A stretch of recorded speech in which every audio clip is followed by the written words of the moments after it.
አስደንጋጭ ሰበር! ዶክተር ደብረጽዮን የመጨረሻውን ጦርነት አወጁ። ጄኔራሉ በቤታቸው ውስጥ ተገደሉ። መቀለ በከባድ ፍንዳታ ተናወጠች። 16 የአማራ ከተሞች በድሮን ነደዱ። የአብይና የሳውዲ ሚስጥራዊ ውል ተጋለጠ። ኢትዮጵያ ወደ ከባድ የጦርነት እሳት ገባች። ፋኖ ሚስጥራዊውን የኮማንዶ ጦር አሰለፈ። ትግራይ ዳግም ወደ ጦርነት ልትገባ ነው። የንጹሐን ደም ፈሰሰ። አሜሪካ ጦር ልካለች። ቀይ ባህር ተሸጠ። አስፈሪው ሰነድ ልጃችም ገብቷል። ይህንን ሁሉ አጓጊ መረጃ ዛሬ ትሰሙታላችሁ። በፍጹም እንዳያመልጣችሁ። ጠላት በሕዝባችንና በሰራዊታችን ቤተሰቦች ላይ የሚያደርሰውን ስቃይ ለመመከት ማንኛውንም አጸፋዊ እርምጃ እንወስዳለን። የካቲት 9 2018 ዓ.ም የአረመኔው ሰራዊት በአማራ ሕዝብ ላይ ግልጽ ወረራ ከወሰደበት ጊዜ አንስቶ በንጹሐን ላይ ያነጣጠረ ጥቃት በመክፈት በሕዝባችን ላይ ከፍተኛ እልቂት ፈጽሟል። በአውደ ውጊያ ሽንፈት የገጠመው የአገዛዙ ሰራዊት በተራ ፕሮፓጋንዳ ትግሉን ለመቀልበስ አዳራሽ ሰይሞ ድንኳን ጥሎ ያሰራጫቸው የፈጠራ ወሬዎች እብቅ ሆነው መቅረታቸውም ይታወቃል። የጠላት ወረራንና ተራ ፕሮፓጋንዳ በመመከት የአገዛዙን ቅስም የሰበረው 206ኛ ኮር በሚንቀሳቀስበት ቀጠና የሰራዊታችን ስነልቦና ለማናጋትና ትኩረት ለማዛባት በማቀድ በደብረ ማርቆስ ከተማ ከ350 በላይ መምህራን ከአንድ ወር በላይ በአዳራሽ አጉሮ እያሰቃያቸው ሲገኝ በሉማሜ ከተማ ከፋኑ ጋር ትገናኛላችሁ ተብለው ከታሰሩ ሴቶች መካከል በአረመኔው ሰራዊት ተገደው ተደፍረዋል። በአምበር ደብረ ኤልያስ እና ቆይ እንዲሁም ደብረ ማርቆስ የጁቤና ደጀን ረቡዕ ገበያ ከተሞች በሺህ የሚቆጠሩ የሰራዊታችን ቤተሰቦች እና ደጋፊ ናቸው የተባሉ ንጹሐን እየታሰሩ መሆኑንም ደርሰንበታል። በደጀን ደብረ ማርቆስ አምበር ከተሞች እየተፈጸመ ያለውን ጭካኔ ሲከታተል የነበረው 206ኛ ኮር ለጠላት ኃይሎችና አመራሮች ግልጽ ማስጠንቀቂያ የሰጠ ቢሆንም እነዚህ የአረመኔው ሰራዊት አባላት እና ካድሬዎች ከድርጊታቸው ሊታቀቡ ባለመቻላቸው ኮሩ ይህን የመጨረሻ መግለጫ ሊሰጥ ተገዷል። በዚህ መግለጫ መሰረት የአረመኔው ሰራዊት በደጀን ደብረ ማርቆስ፣ ደብረ ኤልያስ፣ አምበር፣ የጁቤ ረቡዕ ገበያ፣ ሉማሜ ቆይ ከተሞች አስሮ እያሰቃያቸው ያሉ የፋኖ ቤተሰብ መምህራን እና ከፋኖ ጋር ግንኙነት አላችሁ ብሎ ያሰራቸውን ነጋዴዎችን ከየካቲት መስከረም 12 2018 ዓ.ም የማይፈታቸው ከሆነ የኮሩ አሃድ የሆናቸው አዳኞች ሻለቆች እና ክጦሮች እንዲሁም የወረዳ ጊዜያዊ መንግስት መዋቅራችን በቀጣይ የሚተላለፈውን የአጸፋዊ እርምጃ መመሪያ ተቀብላችሁ ለማስፈጸም በተጠንቀቅ እንድትቆሙና ከወዲሁ ዝግጅታችሁን እንድታጠናቁ ጥብቅ መልእክት እናስተላልፋለን። ማሳሰቢያ መመሪያው የትግሉ ደጋፊ በመምሰል በማህበራዊ ሚዲያ የፋኖን ቤተሰቦችን እና አመራሮች ለጠላት አሳልፎ የሚሰጡ አካላትንም ጭምር የሚያካትት ይሆናል። የአማራን ሕዝብ ህልውና ለማረጋገጥ በሚደረገው ተጋድሎ ጀግኖች በደም ቀለም ደማቅ ታሪክ እያለፉ ይገኛሉ። ትውልድን ለማረሰቀጠልና ለብዙሃኑ ህልውና ሲባል ጀግኖችን መገበር የግድ በሆነበት በህልውና ትግላችን ለቃላቸው የታመኑ ጀግኖች ከጠላት ጋር ጉርምቦ ለጉርምቦ ተናንቀው መስዋዕትነት እየከፈሉ ይገኛሉ። ትግሉን በደሙ ከለኮሰው አርበኛ አይሸሽም ዮሐንስ ጀምሮ በ3 ዓመት ቆይታ ውስጥ ብዙ የትውልዱ ፈርጦችን ገብረናል። በጎንደር ቀጠና ከሚጠቀሱት ቀደምት ክፍለ ጦሮች ተርታ የሚመደበው ግዙፉ በጌምድር ክፍለ ጦር ከጎንደር ከተማ እስከ አርማጭሆ፣ መተማ፣ ገንዳዋ፣ መሻ፣ ላስታ፣ ሽመለ ጋራ በረሃዎች እንዲሁም ከአዘዞ አየር ማረፊያ ጀምሮ ደንቢያ፣ ጣቁሳ፣ አለፋ፣ ቋራ፣ ደለጎ፣ ሽንፋ፣ ዱባባቱመት፣ ፎድሮዶ፣ መንዶካ፣ ሻሼና በዙሪያው ያሉ በረሃማ ቦታዎች በሙሉ ያልተዋጋበትና ጠላት ያልረገፈበት ቀናይ ክፍለ ጦሩ በእነዚህ ሁሉ ቀጠናዎች በሚያደርገው ተጋድሎ እንቁ ጀግኖችን ገብረዋል። አብይ አህመድና ደብረጽዮን ወደማይመለሱበት ጦርነት ውስጥ ሊገቡ ኢንች ብቻ ቀርቷቸዋል። ሕዝቡ ግን አሁንም በረሃብ አለንጋ እየተገረፈ ነው።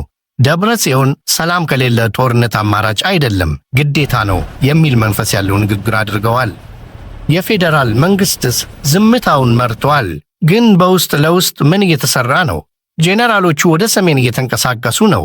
ኢትዮጵያ በሰሜን በኩል የምታየው ጥቁር ደመና የደም ዝናብ ይዞ ሊመጣ እንደሚችል ምልክቶች ሁሉ አሳይተዋል።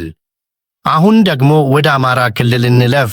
እዚያ የሚሰማው ዜና የጦር ሜዳ ዘገባ ሳይሆን የሲኦል እሳት ነው። ፋኖ ባወጣው መግለጫ መንግሥት በ16 ከተሞች ላይ የድሮን ድብደባ ፈጽሟል። አስቡት፣ 16 ከተሞች በአንድ ጊዜ። በተለይ በደቡብ ጎንደር በደብረ ታቦር ከተማ ላይ የተፈጸመው ድብደባ ታሪክ የማይረሳው ግፍ ነው። በግማሽ ቀን ውስጥ ብቻ 16 ጊዜ ድሮን ቦምብ ተጥሏል። ኢላማው ማን ነው? ሕፃናት፣ እናቶች፣ የሲቪል ሰርቪስ ቢሮዎች፣ የፖሊስ ጣቢያዎች። መንግሥት ፋኖን እየመታው ነው ይላል። መሬት ላይ ግን የሚቃጠለው ንጹሕ ሕዝብ ነው። ነገር ግን ፋኖ ዝም ብሎ አልተቀመጠም። እዚህ ጋር ነው ጉዱ። የፋኖ ኃይሎች በጎጃምና በጎንደር ጫካዎች ውስጥ ለወራት ሲያሰለጥኑት የነበረውን ልዩ የኮማንዶ ጦር አስመረቁ። በቪዲዮ ላይ እንደምታዩት እነዚህ ወታደሮች መደበኛ የመከላከያ ሰራዊት የሚለብሰው አይነት ዩኒፎርም፣ ዘመናዊ ስልጠናና ከባድ መሳሪያ የታጠቁ ናቸው። አርበኛ ዘመነ ካሴና ሌሎች የፋኖ መሪዎች ምን አሉ? አብይ አህመድ በድሮን ቢደበድበንም እኛ ግን መሬት ላይ ያለውን ጦርነት አሸንፈናል። ከተሞችን ከበናል፣ መንገዶችን ዘግተናል። አሁን የቀረን ቤተ መንግሥት መግባት ነው ብለዋል። በተለይ በሰሜን ሸዋና በጎንደር የተደረጉት ውጊያዎች መንግሥትን አርበድብደዋል። የመንግሥት ባለሥልጣናት፣ ከንቲባዎችና የጸጥታ አመራሮች ፋኖ ከተማውን ሊቆጣጠር ነው ብለው እየሸሹ እንደሆነ መረጃዎች ይጠቁማሉ። በደብረ ታቦር በመከላከያና በፋኖ መካከል የተደረገው የከባድ መሳሪያ ተኩስ ልውውጥ ከተማዋን ወደ ፍርስራሽነት ቀይሯታል። መንግሥት 90% አሸንፈናል እያለ ይዋሻል። ፊልድ ማርሻል ብርሃኑ ጁላ ተበትነዋል ይላሉ። እውነታው ግን ምንድን ነው? ፋኖ ከመቼውም ጊዜ በላይ ጠንክሮ እንደ ዘመናዊ ጦር ተደራጅቶ ወጥቷል። ይህ ጦርነት መቼ ነው የሚያበቃው? ወይስ የአማራ ክልል የኢትዮጵያ ሶሪያ እየሆነች ነው? ወደ መቀለ እንመለስ። በትግራይ ዋና ከተማ መቀለ በሌሊት የከባድ ፍንዳታ ድምፅ ከሰማ ኢላማው ማን ነው? የተራራው አንበሳ ወይስ ሌላ ጄኔራል? መረጃዎች እንደሚያመለክቱት ፍንዳታው የተፈጸመው በሐውልቲ አካባቢ የትግራይ ወታደራዊ አዛዥ ከሆኑት ሌተናል ጄኔራል ፍስሐ ኪዳኑ ወዲ ኪዳኑ መኖሪያ ቤት አጠገብ ነው። ይህ ምን ማለት ነው? በህወሓት ውስጥ ያለው የውስጥ ሽኩቻ ወደ እርስ በርስ ግድያ ተሸጋገረ? ወይስ የፌዴራል መንግሥት የላካቸው ሰላዮች ናቸው? የመቀለ ፖሊስ ሽብርተኞች ናቸው ብሎ ነገሩን ለማድበስበስ ሞክሯል። ነገር ግን ሕዝቡ እውነቱን ያውቃል። ጌታቸው ረዳና ደብረጽዮን በተቃራኒ ጎራ በተሰለፉበት በዚህ ወቅት እንዲህ አይነት ፍንዳታ መከሰቱ የትግራይ ክልል ወደ ሌላ የእርስ በርስ ግጭት እያመራች ለመሆኑ ጠቋሚ ነው። ይህ ፍንዳታ ማስጠንቀቂያ ነው ለጄኔራሎቹ፣ ለፖለቲከኞቹ። ትግራይ ውስጥ ሰላም የለም። ሕዝቡ በፍርሃት ውስጥ ነው። ዛሬ ቦምብ የፈነዳው ጄኔራል ቤት ከሆነ ነገ በማን ቤት ይፈነዳል? አሁን ደግሞ የጉዶች ሁሉ ጉድ። የአብይ አህመድ መንግሥት ከሳውዲ አረቢያ ጋር ምን እየዶለተ ነው? አስመራ ላይ ምን እየተካሄደ ነው? በሳምንቱ ውስጥ የሳውዲ አረቢያ ከፍተኛ ባለሥልጣናትና ልዑል ፋይሰል ቢን ፋርሃን አዲስ አበባና አስመራን በተመሳሳይ ጊዜ ጎብኝተዋል። ከአብይ አህመድ ጋር በቤተ መንግሥት፣ ከኢሳያስ አፈወርቂ ጋር በአስመራ ምክክር አድርገዋል። ጉዳዩ ምንድን ነው? ቀይ ባህር፣ አሜሪካና ኢራን በመካከለኛው ምስራቅ ለጦርነት እየተዘጋጁ ነው። አሜሪካ የአፓቺ ሄሊኮፕተሮችን አፓቺ ሄሊኮፕተርዝ እና የጦር መርከቦችን ወደ ቀይ ባህርና መካከለኛው ምስራቅ አስጠግታለች። ኢራን ሆርሙዝን እንዘጋለን ብላለች። ይህ እሳት ሲነሳ የመጀመሪያ ተጎጂዋ ማን ናት? ኢትዮጵያና ኤርትራ። ሳውዲ አረቢያ ለአብይ አህመድና ለኢሳያስ ምን መልእክት አመጣች? ከአሜሪካ ጋር ተሰለፉ ወይስ ከእኛ ጋር? ግብፅና ቱርክ በዚህ ጉዳይ ውስጥ እጃቸውን አስገብተዋል። የቱርኩ ፕሬዚደንት ኤርዶጋን በቅርቡ ኢትዮጵያን ይጎበኛሉ ተብሎ ይጠበቃል። ነገሩ ወዲህ ነው። አብይ አህመድ ለስልጣናቸው ሲሉ የኢትዮጵያን ሉዓላዊነት ለውጭ ኃይሎች አሳልፈው እየሰጡ ነው። ቀይ ባህርን ለማግኘት ሲባል ከሰይጣን ጋር ለመስራት ወስነዋል። ኢትዮጵያ የውክልና ጦርነት ፕሮክሲ ዋር ሜዳ ልትሆን ነው። የአሜሪካና የኢራን ጦርነት ኢትዮጵያ ምድር ላይ ሊካሄድ ይችላል። የግብፅ ጦር በሶማሊያ መሬት ላይ መሽጓል። አሁን ደግሞ የሳውዲ ዶላርና የአሜሪካ መሳሪያ ወደ ቀጠናው እየገባ ነው። ኢትዮጵያ ተከባለች። በሰሜን ከኤርትራ፣ በምስራቅ ከሶማሊያ፣ ግብፅ፣ በምዕራብ ከሱዳን እና አሁን ደግሞ ከመካከለኛው ምስራቅ የሚመጣው ማዕበል።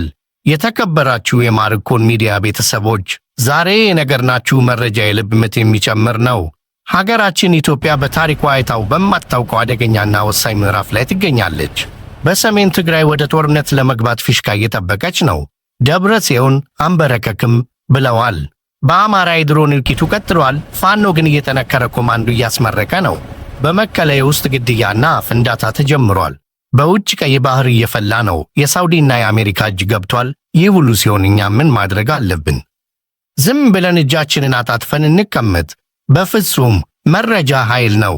ይህን ቪዲዮ ለሁሉም ሼር በማድረግ ሕዝቡ እንዲያውቅ፣ እንዲዘጋጅና እንዲጠነቀቅ ማድረግ አለብን። አብይ አህመድና ቡድናቸው ሀገሪቱን ወደ የት እየወሰዷት እንደሆነ ይጋለጥ። የንጹሐን ደም ይቁም። ጦርነት መፍትሔ ሆኖ አያውቅም፣ አሁንም አይሆንም። ማርኮን ሚዲያ እውነቱን ከመናገር የተደበቀውን ከመቆፈር ወደ ኋላ አይልም። በቀጣይ ቪዲዮ ስለ ሳውዲና ኢትዮጵያ ሚስጥራዊ የፋይናንስ ስምምነት ይዘንላችሁ እንመለሳለን። እንዳያመልጣችሁ አሁኑኑ ሰብስክራይብ፣ የደወል ምልክቷን ተጫኑ፣ ላይክና ሼር በማድረግ ለወገን ድምፅ ሁኑ። ኢትዮጵያ በክብር ለዘላለም ትኑር። ፈጣሪ ይጠብቀን። ቸር እንሰንብት።